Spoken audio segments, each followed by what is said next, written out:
Hello दोस्तों, स्वागत है आपका आपके अपने यूट्यूब चैनल ओरिजिन फिजिक्स में। तो आज हम लोग जो है कक्षा 10 के विज्ञान का बहुविकल्पी प्रश्न जो है, जितने भी हमारे महत्वपूर्ण बहुविकल्पी प्रश्न हैं उनको क्या करेंगे, एक ही वीडियो में जो है समेटने की कोशिश करेंगे। तो देखिए 20 प्रश्न जो हैं आपके बहुविकल्पी जो हैं उसको आप बढ़िया से तैयार करके जाइए, क्योंकि वो आपके 20 के 20 नंबर जो है क्या होते हैं, फिक्स मार्क रहते हैं। अगर आप सही लगाते हैं तो वो सही मिलेगा आपको, अगर गलत लगा के आते हैं तो गलत हो जाएगा। तो चलिए इसी के साथ स्टार्ट करते हैं। देखिए पहला प्रश्न कह रहा है कि यदि कोई वस्तु एक उत्तल लेंस के सामने 2f दूरी पर रखी हो, है ना, यदि कोई वस्तु एक उत्तल लेंस के सामने 2f दूरी पर रखी हो तो लेंस से उसके प्रतिबिंब की दूरी होगी।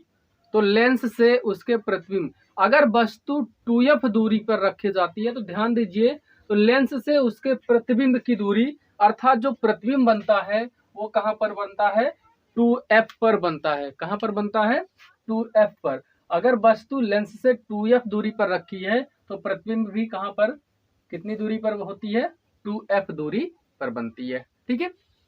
दूसरा है कि निम्न में से कौन विद्युत ऊर्जा का मात्रक है। निम्न में से कौन सा विद्युत ऊर्जा का मात्रक है। वाट नहीं है, वोल्ट ये भी नहीं है, एम्पियर धारा का मात्रक ही है, वाट सेकेंड। वाट सेकेंड, और हम लोग जानते हैं क्या होता है, वाट सेकेंड हमारा क्या है, इसका मात्रक है, इसका मात्रक है विद्युत ऊर्जा का मात्रक क्या है, वाट सेकेंड है। तो ऑप्शन कौन सा हो जाएगा, डी ऑप्शन जो है ये सही हो जाएगा आपका। यहाँ तीसरा प्रश्न है, एक गतिमान आवेशित कण उत्पन्न करता है। ध्यान दीजिए, एक गतिमान आवेशित कण आपका विद्युत क्षेत्र और चुंबकीय क्षेत्र दोनों क्या करता है, उत्पन्न करता है। तो ऑप्शन आपका कौन सा हो जाएगा, ऑप्शन सी हो जाएगा, ए और बी दोनों। ऑप्शन सी हो जाएगा, ए और बी दोनों। ठीक है। चौथा प्रश्न कह रहा है कि कौन सा चुंबकीय क्षेत्र का मात्रक नहीं है। कौन सा चुंबकीय क्षेत्र का मात्रक नहीं है। तो चुंबकीय क्षेत्र का मात्रक यहाँ पर हम लोगों को पढ़ा होगा, गॉस। गॉस जो होता है वो चुंबकीय क्षेत्र का मात्रक होता है।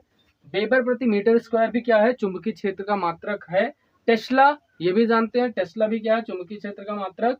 न्यूटन प्रति एम्पियर स्क्वायर जो है ये चुंबकीय क्षेत्र का मात्रक नहीं है। तो कौन सा ऑप्शन सही हो जाएगा, ऑप्शन डी आपका जो है करेक्ट आंसर है। ठीक है। अगला पांचवा कह रहा कि अभिनेत्र लेंस की फोकस दूरी में परिवर्तन किया जाता है। अभिनेत्र लेंस की फोकस दूरी में परिवर्तन किया जाता है किसके द्वारा, पुतली द्वारा दिया है ऑप्शन।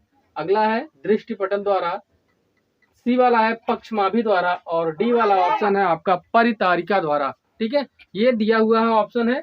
तो इसमें आपका ऑप्शन जो हो जाएगा वो सी ऑप्शन क्या है, करेक्ट आंसर है। पक्षमाभी द्वारा क्या किया जाता है, अभिनेत्र लेंस की फोकस दूरी में परिवर्तन किया जाता है। हमारा प्रश्न नंबर 6वां क्या कह रहा है, कह रहा है कि 4 ओम के 4 प्रतिरोध एक दूसरे से समांतर क्रम में जुड़े हैं। 4 ओम के 4 प्रतिरोध एक दूसरे से समांतर क्रम में जुड़े हैं, तो तुल्य प्रतिरोध ज्ञात कीजिए।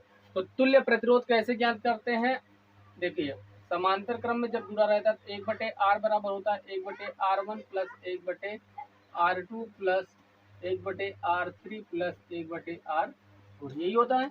तो क्या कह रहा है, 4 ओम के 4 प्रतिरोध है, क्या हो जाएगा 1/4 धन 1/4 धन 1/4 धन 1/4। तो हर बराबर है तो अंश को जोड़ लेंगे तो 4/4। तो तुल्य प्रतिरोध कितना आ जाएगा, 1 ओम आ जाएगा। तो इसका ऑप्शन जो है कौन सा सही है, ऑप्शन नंबर डी जो है क्या है, करेक्ट आंसर है। ऑप्शन नंबर डी इसमें क्या है, सही है। ठीक है, इसका ऑप्शन जो है आपका क्या सही है, डी। अगला है कि निम्नलिखित में से अम्लीय लवण है। निम्नलिखित में से अम्लीय लवण है, तो अम्लीय लवण कौन सा होता है, सोडियम हाइड्रोजन सल्फेट जो होता है। ऑप्शन नंबर ए जो आपका NaHSO4, सोडियम हाइड्रोजन सल्फेट को क्या कहते हैं, अम्लीय लवण कहते हैं। ठीक है। प्रश्न नंबर 8वां कह रहा है कि निम्नलिखित में से कौन सी धातु अम्ल से हाइड्रोजन विस्थापित नहीं करती है। ध्यान दीजिए, हाइड्रोजन विस्थापित नहीं करती है। अगर हाइड्रोजन विस्थापित करती है कहे तब तो आपका कॉपर भी हो जाएगा, आयरन भी हो जाएगा, ये सब क्या करते हैं, और मैग्नीज भी हो जाएगा, Mg। ठीक है, मैग्नीशियम आपका जो है ये भी हो जाएगा। तो अगर कह दे कि कौन सी धातु क्या होती है, अम्ल से हाइड्रोजन विस्थापित करती है, तो ये सब हो जाएंगे, लेकिन कह रहा कि नहीं करती है, तो नहीं करती है तो कौन सा ऑप्शन हो जाएगा, कॉपर जो हमारा क्या है वो अम्ल से हाइड्रोजन विस्थापित नहीं करती है। ठीक है। प्रश्न नंबर 9 कह रहा है कि प्रोपेनॉल है, प्रोपेनॉल का फॉर्मूला क्या है। यहाँ पे ऑप्शन दिया गया है, पहला दिया गया है C2H5OH, ये तो ऑप्शन नहीं है। C3H6OH ये भी नहीं हो सकता, क्योंकि प्रोपेनाल के लिए आपको प्रोपेन होना चाहिए, प्रोपेन के लिए आपका कार्बन की संख्या कितनी होनी चाहिए, 3 होनी चाहिए। तो कार्बन की संख्या 3 है, तो यहाँ पे कार्बन की संख्या 3 दिख रहा है और हाइड्रोजन की संख्या कितनी है, 7 है, तो इसीलिए क्या हो जाएगा, ये ऑप्शन आपका सही हो जाएगा, C3H7OH, यही क्या है आपका प्रोपेनाल है। ठीक है। 10वां कह रहा है कि जो तत्व क्षारीय ऑक्साइड बनाता है उसका परमाणु क्रमांक है, जो तत्व क्षारीय ऑक्साइड बनाता है उसका परमाणु क्रमांक कितना होता है। ध्यान दीजिए, जो 18 है, 18 परमाणु क्रमांक वाला तत्व आपका क्या है, 18 पे आर्गन है, अक्री गैस है। 17 जो है क्लोरीन है, ये भी नहीं बनाएगा। 14 आपका सिलिकॉन है, ये भी नहीं बनाएगा। और 19 पे आपका पोटेशियम है, तो यही आपका 19 वाला ऑप्शन क्या हो जाएगा, सही हो जाएगा। मतलब ऑप्शन नंबर डी आपका क्या है, करेक्ट आंसर है। ठीक है, ऑप्शन नंबर डी क्या है, इसका करेक्ट आंसर है। तो ये हो गया आपका कि जो तत्व क्षारीय ऑक्साइड। देखिए जो है अगला प्रश्न हमारा 11वां कह रहा है कि लेड सल्फेट का रासायनिक सूत्र है, किसका, लेड सल्फेट का। तो लेड सल्फेट, लेड आपका हो गया Pb, सल्फेट का हो गया SO4, तो रासायनिक सूत्र क्या हो जाएगा, PbSO4। लेड सल्फेट का रासायनिक सूत्र क्या हो गया, PbSO4 हो गया। ठीक है। सोडियम लोरिल सल्फेट है, यहाँ ध्यान दीजिएगा, इसको सोडियम लोरिल सल्फेट है, मतलब सोडियम लोरिल सल्फेट किसे कहते हैं, तो क्या होता है, जो अपमार्जक होता है उस अपमार्जक को और नाम से जानते हैं, कौन सा है, सोडियम लोरिल सल्फेट के नाम से भी जानते हैं। ठीक है। श्वेत श्याम फोटोग्राफी में प्रयुक्त होता है, ये क्वेश्चन आपका 100% जो है आपकी परीक्षा में आने वाला है। श्वेत श्याम फोटोग्राफी में प्रयुक्त होता है, क्या होता है, ये ऑप्शन दिए गए हैं। जैसे यहाँ पे दिया गया है आपका PbNO3 है ना, lead nitrate, ferrous sulphate, calcium carbonate, एजेंडम क्लोराइड। तो ऑप्शन क्या है, एजेंडम क्लोराइड आपका ऑप्शन नंबर ए जो है क्या है, सही है। AgCl जो है क्या है, इसका करेक्ट आंसर है।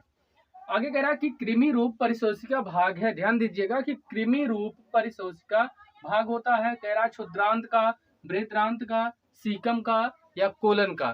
तो इसका ऑप्शन जो है सीकम जो है वो सही ऑप्शन है। तो किसका भाग होता है, ये सीकम का भाग होता है, कृमि रूप परिशोषिका। ठीक है। कह रहा कि मनुष्य में ऑटोसोम के जोड़े होते हैं, मनुष्य में ऑटोसोम के जोड़े होते हैं। ऑटोसोम का मतलब हो गया जो आपका जो क्या होता है, मनुष्य मतलब आदमी में और औरत में दोनों क्या होते हैं, समान पाए जाते हैं। तो 22 जोड़े सभी में क्या होते हैं, समान होते हैं, और एक जोड़ा जो होता है क्या होता है, डिफरेंट पाया जाता है।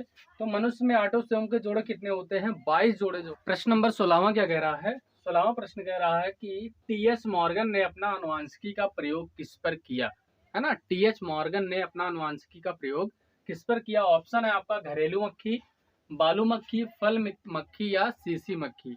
तो TH मॉर्गन जो थे वो अपना अनुवांशिकी का प्रयोग उन्होंने किस पर किया था, सीसी मक्खी पर किया था। किस पर किया था, सी और सी मक्खी पर इन्होंने क्या किया था, अपना प्रयोग किया था। ठीक है। अगला है कि कह रहा है प्रश्न नंबर 17वां कह रहा है कि जीन पाए जाते हैं, जीन कहाँ पाए जाते हैं। आप जान रहे हैं कि अनुवांशिकी की सबसे छोटी इकाई क्या है, जीन है, और वो जीन कहाँ पाए जाते हैं, गुणसूत्रों में पाए जाते हैं। ऑप्शन नंबर डी, गुणसूत्र में क्या पाए जाते हैं, आपके जीन पाए जाते हैं। 18वां कह रहा है कि हीमोग्लोबिन महत्वपूर्ण भूमिका निभाता है, हीमोग्लोबिन महत्वपूर्ण भूमिका निभाता है उत्सर्जन में, श्वसन में, पाचन में या वृद्धि में। हीमोग्लोबिन जो होता है, जो क्या करता है, सबसे ज्यादा महत्वपूर्ण भूमिका किसमें निभाता है, वो श्वसन में क्या करता है, सबसे ज्यादा महत्वपूर्ण भूमिका निभाता है। तो ऑप्शन नंबर आपका बी जो है इसमें करेक्ट है। 19वां प्रश्न कह रहा है कि बीजाणुओं द्वारा अलैंगिक जनन होता है। ध्यान दीजिएगा, जीवाणु नहीं कह रहा है, बीजाणु कह रहा है। क्या कह रहा है, बीजाणुओं द्वारा अलैंगिक जनन होता है। तो बीजाणुओं द्वारा अलैंगिक जनन किसमें होता है, ऑप्शन क्या क्या है, अमीबा, इसमें तो नहीं होता। ईस्ट में भी ये क्या होता है, नहीं होता है। मांस और स्पाइरोगाइरा, ये दो चीज बचे हुए हैं। तो स्पाइरोगाइरा में भी क्या होता है, बीजाणुओं द्वारा लैंगिक जनन नहीं होता है। तो बीजाणुओं द्वारा लैंगिक जनन किसमें होगा, ऑप्शन नंबर सी जो आपका मांस जो है उसमें क्या होगा, बीजाणुओं द्वारा लैंगिक जनन होता है, अलैंगिक जनन होता है। ठीक है। अगले कह रहे हैं कि पुरुष में लिंग गुणसूत्र होते हैं। ध्यान दीजिएगा, पुरुष में कह रहा है, तो पुरुष में लिंग गुणसूत्र क्या होते हैं, एक्स वाई। क्या होते हैं पुरुष में लिंग गुणसूत्र, एक्स और वाई। महिला में क्या होता है, अगर महिला कहे तो क्या हो जाएगा, एक्स और एक्स। तो पुरुष कहता है तो एक्स वाई, और महिला कहता है तो क्या हो जाएगा, एक्स और एक्स हो जाएगा।